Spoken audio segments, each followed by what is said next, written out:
साथ संगत जी, क्या सब कुछ पहले से ही लिखा है? भाग्य का आध्यात्मिक रहस्य चलिए जानते हैं। साथ संगत जी, प्यारी साथ संगत जी, प्यार से कहना धन निरंकार जी। आज हम सदगुरु और महात्मा के वार्तालाप से जीवन को बदलने वाला ज्ञान चर्चा सुनेंगे, तो इस चर्चा को बड़े ध्यान से सुनिएगा, यही आपसे विनती है। साथ संगत जी, महात्मा जी हाथ जोड़कर विनम्र भाव से सच्चे पातशाह अंतर्यामी सतगुरु आपकी रज़ में हम सब सांस ले रहे हैं। आज मन में कुछ सवाल उमड़ रहे हैं, अगर आपकी आज्ञा हो तो मैं अपने मन की उलझन आपके चरणों में रखूं। सतगुरु मुस्कुराते हुए शांत स्वर में, पूछो महात्मा जी, जिज्ञासा ही ज्ञान का द्वार खोलती है। मन में संशय रखकर भक्ति नहीं हो सकती, जो पूछना है प्रेम से पूछो। महात्मा जी, सतगुरु, मैं जब दुनिया को देखता हूं तो हर तरफ हाहाकार है, कोई अशांति में जल रहा है, कोई धन के पीछे भाग रहा है, लेकिन हम सत्संग में बैठकर इस ब्रह्म ज्ञान का आनंद ले रहे हैं। मेरा सवाल यह है कि क्या यह हमारे भाग्य में लिखा था? क्या मैंने पिछले जन्मों में कोई बड़े पुण्य किए थे जो मुझे आप मिले और यह ज्ञान मिला, या यह महज एक संयोग है? सतगुरु महात्मा जी, यह प्रसंग बहुत गहरा है और अक्सर साथ संगत के मनों में सवाल उठता है। संसार का नियम है कर्म और फल। लोग कहते हैं भाग्य से ज्यादा और समय से पहले कुछ नहीं मिलता।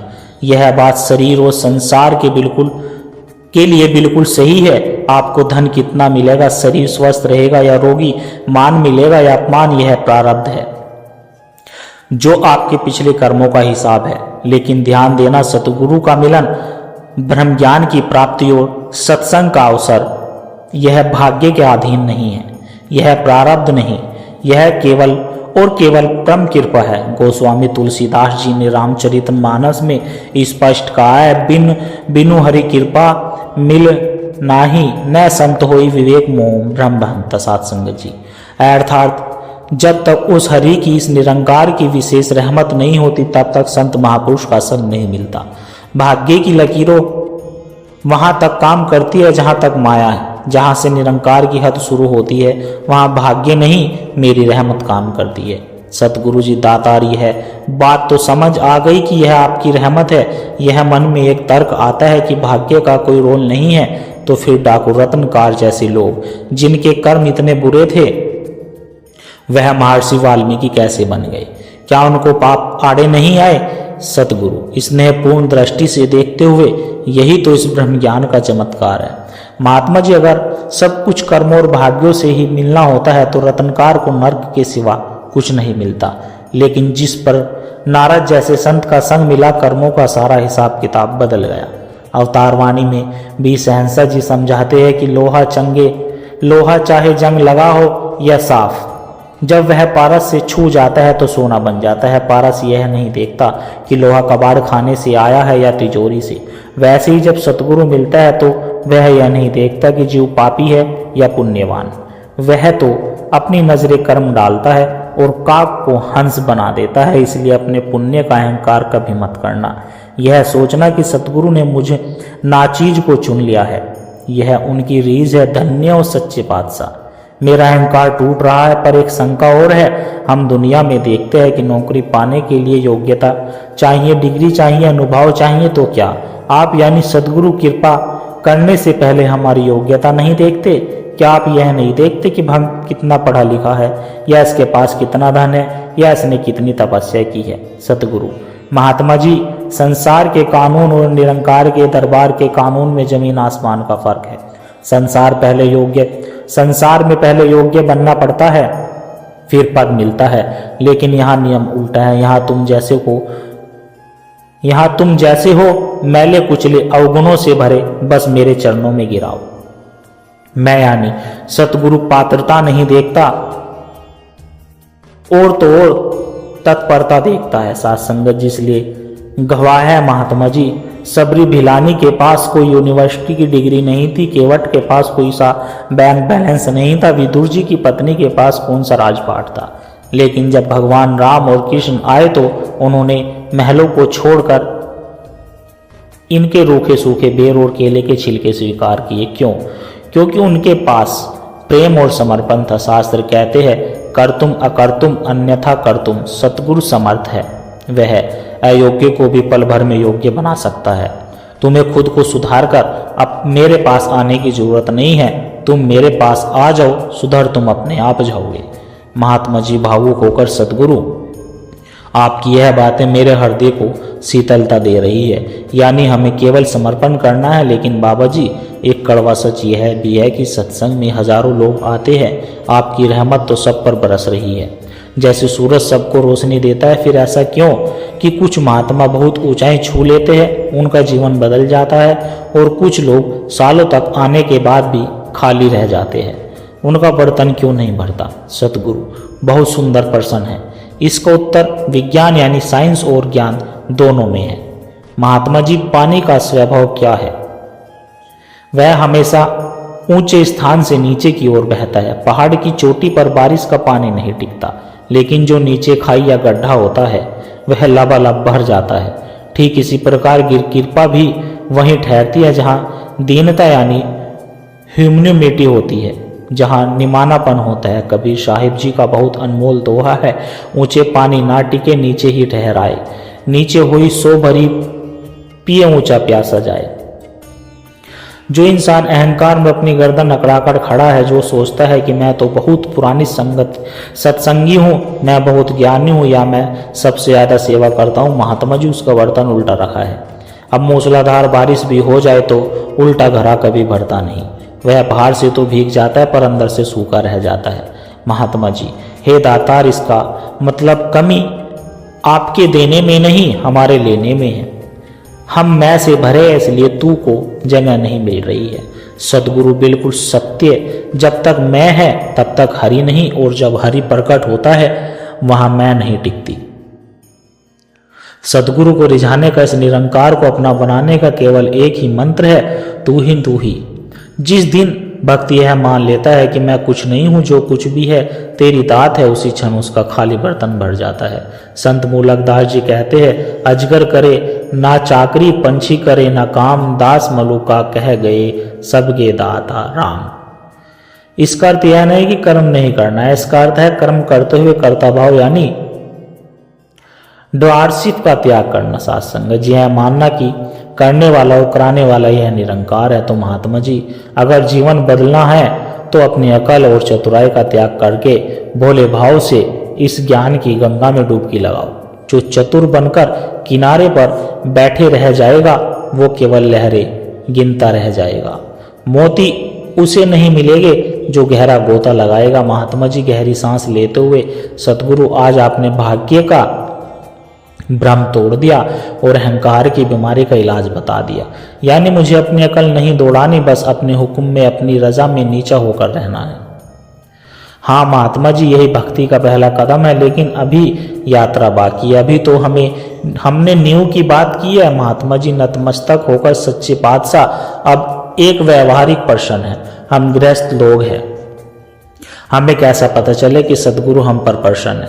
क्या धन दौलत का बढ़ना आपकी प्रसन्नता है या समाज में नाम होना आपकी कृपा है? क्योंकि दुनिया तो इसी को सफलता मानती है। सदगुरु गंभीरता और करुणा के साथ, महात्मा जी संसार की दृष्टि और संत की दृष्टि में भेद है। धन पद और प्रतिष्ठा तो रावण और दुर्योधन के पास भी थी, पर क्या उन पर प्रभु की कृपा थी? नहीं। सच्ची प्रसन्नता का पैमाना बाहरी नहीं भीतर है। संत कबीर दास जी ने बहुत सुंदर कहा है, कबीरा मन निर्मल भया जैसे गंगा नीर, पाछे पाछे हरि फिरत कहत कबीर कबीर। मेरी प्रसन्नता का प्रमाण यह है, जब तुम्हारा मन पाप कर्मों से पीछे हटने लगे, जब किसी का दिल दुखाने से पहले तुम्हारी रूह कांपने लगे, और जब परहित में यानी दूसरों की भलाई में तुम्हें स्वार्थ से ज्यादा आनंद आने लगे। गोस्वामी तुलसीदास ने रामचरितमानस में स्पष्ट लक्षण बताए हैं, परहित सरिष धर्म नाही भाई, पर पीड़ा सम नाही अधमाई। जब तुम दूसरों के आंसू पोंछने लगो और तुम्हें लगे कि यह सेवा मैंने नहीं सदगुरु ने मुझसे करवा ली है, तब समझना कि मैं तुम पर रीझ गया हूं। सेवा दातार से शब्द तो हम रोज सुनते हैं। अक्सर हम सोचते हैं कि लंगर में रोटियां पकड़ा देना या भवन की सफाई करना ही सेवा है, पर कई बार सेवा करते हुए भी मन में शांति नहीं मिलती। ऐसा क्यों? क्योंकि महात्मा महात्मा जी, तुमने सेवा का शरीर तो पकड़ा है पर सेवा की आत्मा को नहीं समझा। हाथ पैर हिलाना परिश्रम है, सेवा नहीं। सेवा तब बनती है जब उनमें हुक्म यानी ओबीडियंस शामिल होता है। शास्त्रों का अटल सिद्धांत है आज्ञा समन सुसाहिब सेवा, अर्थात स्वामी की आज्ञा का पालन करने के समान कोई दूसरी सेवा नहीं है। अगर गुरु कहे बैठ जाओ और तुम कहो नहीं मैं खड़ा होकर पहरा दूंगा तो वह सेवा नहीं, मन मत है। गुरु ग्रंथ साहिब में भी फरमान है, हुक्म मानने सुजनु परवाणु, गुरु के दरबार दरगाह निशाणु। जो हुक्म मानना है वही सेवक परमान होता है। तो महात्मा जी, आपकी अकल के घोड़े दौड़ाना बंद करो, जो इशारा मिले उसे सिरोधार्य करो, बिना नुक्स निकाले, बिना क्यों और कैसे पूछे समर्पण कर देना ही सर्वोच्च सेवा है। महात्मा जी, सतगुरु आपके वचन हर दिन उतर रहे हैं, पर एक पीड़ा है जो हर भगत को सताती है। हम देखते हैं कि जो लोग बेईमानी करते हैं वह महलों में रह रहे हैं, और जो आपका भक्त रोज सिमरन करता है वह कई बार व्यापार में घाटा खाता है, बीमार पड़ता है, अपमान सहता है। तब मन डगमगा जाता है, मन पूछता है अगर मैं भक्ति कर रहा हूं तो यह दुख क्यों। सतगुरु शांत भाव से जैसे एक पिता बच्चे को समझाता है, महात्मा जी यह प्रश्न अज्ञानता से उपजता है। तुमने अभी तक सुख और दुख को शरीर के तल पर देखा है, ज्ञान की दृष्टि कुछ और कहती है। श्रीमद् भागवत गीता के दूसरे अध्याय में भगवान श्री कृष्ण ने अर्जुन को यह उपदेश दिया था कि सुख दुखे स्वयं कर्तवा लाभो लाभो जय जो, अर्थात सुख और दुख, लाभ और हानि, जय और पराजय को सम्मान समझकर कर्म करो। यह संसार एक नाटक और यह निरंकार निर्देशक है। क्या नाटक में भिखारी का रोल करने वाला अभिनेता दुखी होता है? नहीं, क्योंकि वह जानता है कि यह रोल है, हकीकत नहीं। ज्ञानी महापुरुष के जीवन में भी दुख आता है पर वह दुखी नहीं होता है। उसके जीवन में सुख आता है पर वह अहंकारी नहीं होता। संतों का कथन है, सोना तपाए बिना कुंदन नहीं बनता। अगर मैं तुम्हें देख रहा हूं तो समझो मैं तुम्हारे कर्मों के बंधन काट रहा हूं, मैं तुम्हें मजबूत बना रहा हूं। मीरा बाई ने कितने कष्ट सहे, प्रहलाद को आग में डाला गया, क्या उन्होंने भक्ति छोड़ी? नहीं, साथ संगत, क्योंकि उनका सौदा व्यापार का नहीं प्यार का था। जो सुख में सिमरन करे और दुख में शिकायत, वह भक्त नहीं, वह तो व्यापारी होता है। रहीम दास जी ने कितनी अद्भुत दोहा कहा है कि रहीमन विपदा हुई भली, जो थोड़े दिन होए, हित अनहित या जगत में जान परत सब कोय। विपत्ति ही वह कसौटी है जहां पता चलता है कि कौन अपना है कौन पराया है। और याद रखिए साथ संगत, विपत्ति में जब सब साथ छोड़ देते हैं तब केवल यह निरंकार ही उंगली थामता है। महात्मा जी, हे दीनदयाल, आज मेरी आंखें खुल गई है। सुख दुख तो आने जाने हैं, स्थिर तो केवल आप है। अब एक अंतिम और सबसे कठिन समस्या हम गृहस्थी है। सुबह से शाम तक दुकान, ऑफिस, बच्चों के फीस, घर के झगड़े, इनमें इतना उलझ जाते हैं कि 24 घंटे सुमरन कैसे करें। क्या काम काज छोड़ दे, क्या जंगल चले जाए? नहीं महात्मा जी, कतई नहीं। यह संत निरंकारी मिशन की निर्वृत्ति का नहीं, प्रवृत्ति का मार्ग है। हमें भगोड़े नहीं बनना है, तुम्हें समाज में रहना है, पर कैसे? जैसे कमल का फूल लोटस कीचड़ में रहता है। गुरु नानक देव जी महाराज ने समझाया है कि जैसे जल में कमल नीलाम मूंगाई, नेसा सुरती शब्द भवसागर उतराई। नानक नाम वखाने, जैसे कमल पानी में रहता है पर भीगता नहीं, जैसे बत्तख मुर्गा नदी में तैरता है पर अपने पंख सूखे रखती है, वैसे ही तुम्हें गृहस्थ में रहना है। काम छोड़ना भक्ति नहीं, काम की सोच बदलना भक्ति है। जब दुकान पर जाओ तो सोचो यह दुकान सतगुरु की है, मैं तो मुनीम हूँ। जब बच्चों का पालन करो तो सोचो यह निरंकार की अमानत है, मैं इनकी सेवा कर रहा हूँ। गोस्वामी तुलसीदास ने दृष्टि दी है, सिया राम में सब जग जानी, करहु प्रणाम जोर जुग पानी। जब तुम अपने ग्राहक में, अपने बॉक्स में, अपने परिवार में इस रमे राम यानी निरंकार को देखोगे तो धोखा कैसे दोगे, गुस्सा कैसे करोगे? जिस दिन तुम्हारा हर कर्म सेवा बन जाएगा उस दिन अलग से माला फेरने की जरूरत नहीं पड़ेगी, तुम्हारा चलना फिरना ही परिक्रमा बन जाएगा। महात्मा जी, गदगद कंठ से सच्चे पातशाह, आपने तो गृहस्थ को ही मंदिर बना दिया। पर मन में डर लगता है, मैं बहुत कमजोर हूँ, माया बहुत प्रबल है, कहीं मैं फिसल गया तो, कहीं मेरा हाथ टूट गया तो। सतगुरु अभय मुद्रा में अत्यंत ओजस्वी स्वर में, महात्मा जी यही तो तुम्हारी भूल है। तुम सोचते हो कि तुमने मेरा हाथ पकड़ा है, नहीं, मैंने तुम्हारा हाथ पकड़ा है। छोटा बच्चा पिता का हाथ पकड़ता है तो भीड़ में हाथ छूट सकता है, पर जब पिता बच्चे का हाथ पकड़ ले, आंधी आई या तूफान हाथ नहीं छोड़ता। गीता के 9वें अध्याय का यह श्लोक आपके हृदय को अंकित कर लो, अपने हृदय में अंकित कर लो। अन्याय चिंतयतो माम ये जना परपासते तेषाम नित्य अभियुक्तम नाम योगेशेम। वहां मायाम भगवान कहते हैं, जो अन्य भाव से मेरा चिंतन करते हैं, उनकी रक्षा की जिम्मेदारी, उनकी जरूरतों का भार मैं स्वयं उठाता हूँ। तुम रेलगाड़ी के डब्बे की तरह हो, डब्बे के पास अपना इंजन नहीं होता, मैं सतगुरु तुम्हारा इंजन हूँ। तुम्हें दौड़ने की जरूरत नहीं, तुम्हें केवल विश्वास की क्लिप से इंजन के साथ जुड़ना है। जहां इंजन जाएगा डब्बा अपने आप पहुंच जाएगा। इसलिए चिंता छोड़ो और चिंतन करो, तर्क छोड़ो और समर्पण करो। तुलसीदास जी कहते हैं, जाहि विधि राखे राम ताहि विधि रहिए, सीताराम सीताराम सीताराम कहिए। भावार्थ, जिस हाल में सदगुरु रखे उसी में खुश रहो और शुक्राना करो। जाओ महात्मा जी, अपने कर्म क्षेत्र में लौटो, भाग्य की चिंता मत करना, क्योंकि अब तुम्हारी डोर मेरे हाथ में है। असफलता से डरना मत, क्योंकि मैं अंग संग हूं। बस सेवा सुमरन और सत्संग को श्वासों का आधार बना लो। महात्मा जी चरणों में गिरकर धन्य हो दातार, धन्य हो। आज सारे भ्रम मिट गए, आज सही मायने में जीवन शुरू हुआ है। तेरा तुझको अर्पण क्या लागे मेरा, सतगुरु सुमरन कर ले आनंद नकार, बख्शे तरनहार। प्रेम से कहना धन निरंकार जी। और दास आशा करता है कि दास के द्वारा कहे विचार आप सभी संतों को अच्छे जरूर लगे होंगे। अगर अच्छे लगे हो तो वीडियो को लाइक करें, शेयर करें, कमेंट बॉक्स में धन निरंकार जी लिखकर अपने विचार साझा जरूर करें। और प्यारे साथ संगत जी दास के चैनल को भी सब्सक्राइब जरूर करें।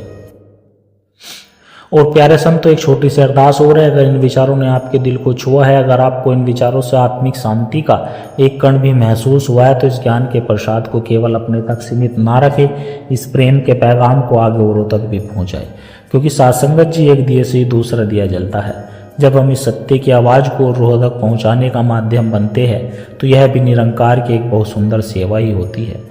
और इस ज्ञान की धारा से सतगुरु के इन विचारों से निरंतर जुड़े रहने के लिए आप हमारे सत्संग के डिजिटल परिवार का हिस्सा बन सकते हैं, ताकि जब भी कोई नया विचार साझा हो वह आप तक सहज ही पहुंच जाए और हमें एक दूसरे के विश्वास से बल मिलता रहे।